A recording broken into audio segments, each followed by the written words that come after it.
What is the definition of a request? A request is when you ask someone, would you please do X for me by time Y? And if they say yes to your request, then they have given you a commitment. Now, when someone breaks a commitment to you, you usually find out about it when they break the commitment, but the real breakdown usually happened much earlier. It happened at the time you made the request. So by learning the best practice of how to make requests, you're much more likely to have people deliver on the commitments they make to you. There are 7 elements to complete request. Let's cover them one by one. The first one is to make an explicit request. You see, there is a difference between someone breaking a commitment to you and someone not living up to your expectations. If you ask someone explicitly to do something and they say yes, but then they don't do it, then they have broken a commitment. But if you haven't had an explicit conversation with them, then they're not breaking any agreements. And quite often we get angry at people when they don't act as per our expectations as if they've broken an agreement. But these are two completely different things.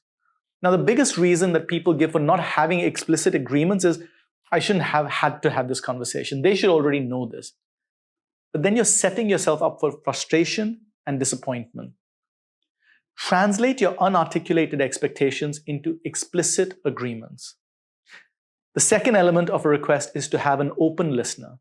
If you make a request when someone is distracted or upset, or if you send a message to someone and simply assume they got the message, well, you don't even know if they heard or absorbed your request. The biggest way to get an open listener is to hear them out so that they feel they've been understood. And only then will they be open to hearing what you have to say. If you simply order people to do things and say, I don't want to hear it, to their concerns or counterpoints, then you may not have buy-in. And if you feel like someone is not listening to you, it's probably because they feel you haven't understood them. So instead of explaining yourself more assertively or repeating yourself, you need to stop and listen to them. It's only after you've understood them are they going to be open to listening to you. The third element of a request is context. Why is your request important? If you say to someone, could you please send the report by Thursday? Then sure, you've made the request, but there's no context. But if you said, could you please send the report by Thursday 5 p.m. I have a meeting with a client next morning at 10 a.m. and I want to download the report before I leave the office so I can read it on the flight there. Well, now they understand why it's important. You're much less likely to have them break that commitment. The fourth element of a request is that it should be unambiguous. Saying to an experienced subordinate, could you please clean up the presentation before you send it to the client, may be completely fine. But for a less experienced team member, you might need to be more specific. Could you please make sure that we use the same font and consistent font size on each slide, run a spell check, and replace all cartoons with high-definition pictures instead? The next element of a request is to check understanding.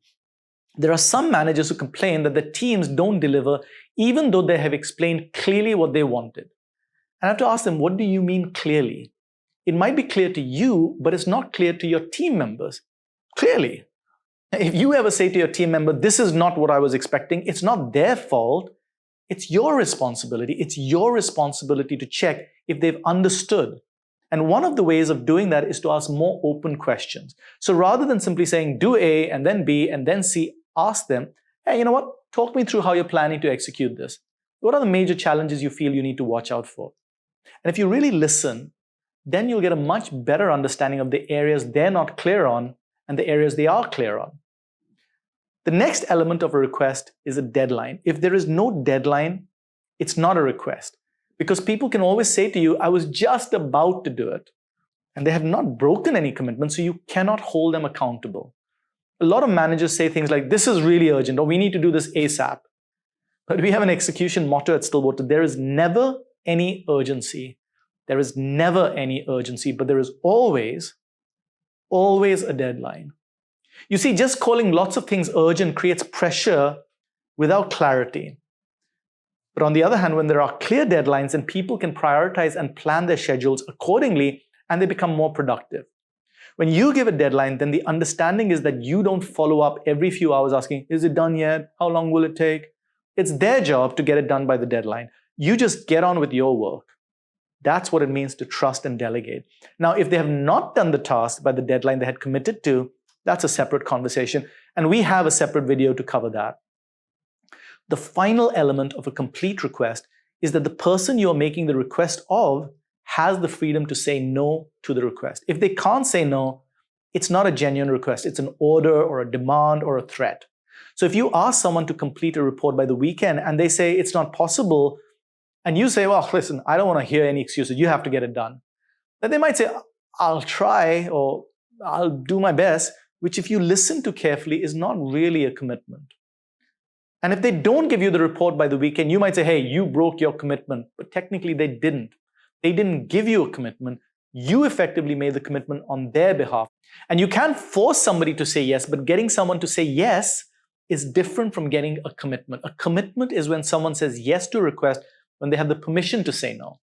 And if you don't give them the permission to say no by threatening them or making them feel guilty or by begging them, then you can never really rely on the yes because, what else could they have said?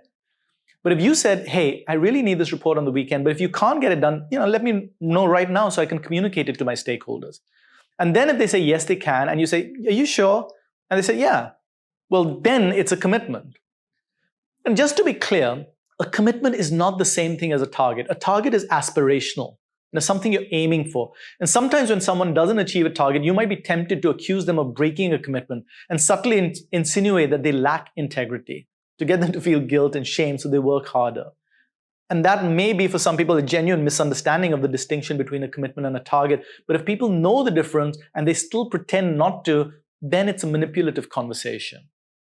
So these are the 7 elements of a complete request. And not all of them are relevant to every single request. But if someone breaks a commitment to you, you might want to audit which one of these you might have missed out on.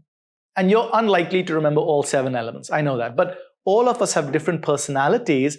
And the way to create value from this video is to ask yourself, given what you know of your own personality, you probably do 5 or 6 of these perfectly. Which element of a complete request do you think you're most likely to miss out on? And which is the next situation where you consciously like to ensure that you include this in your request?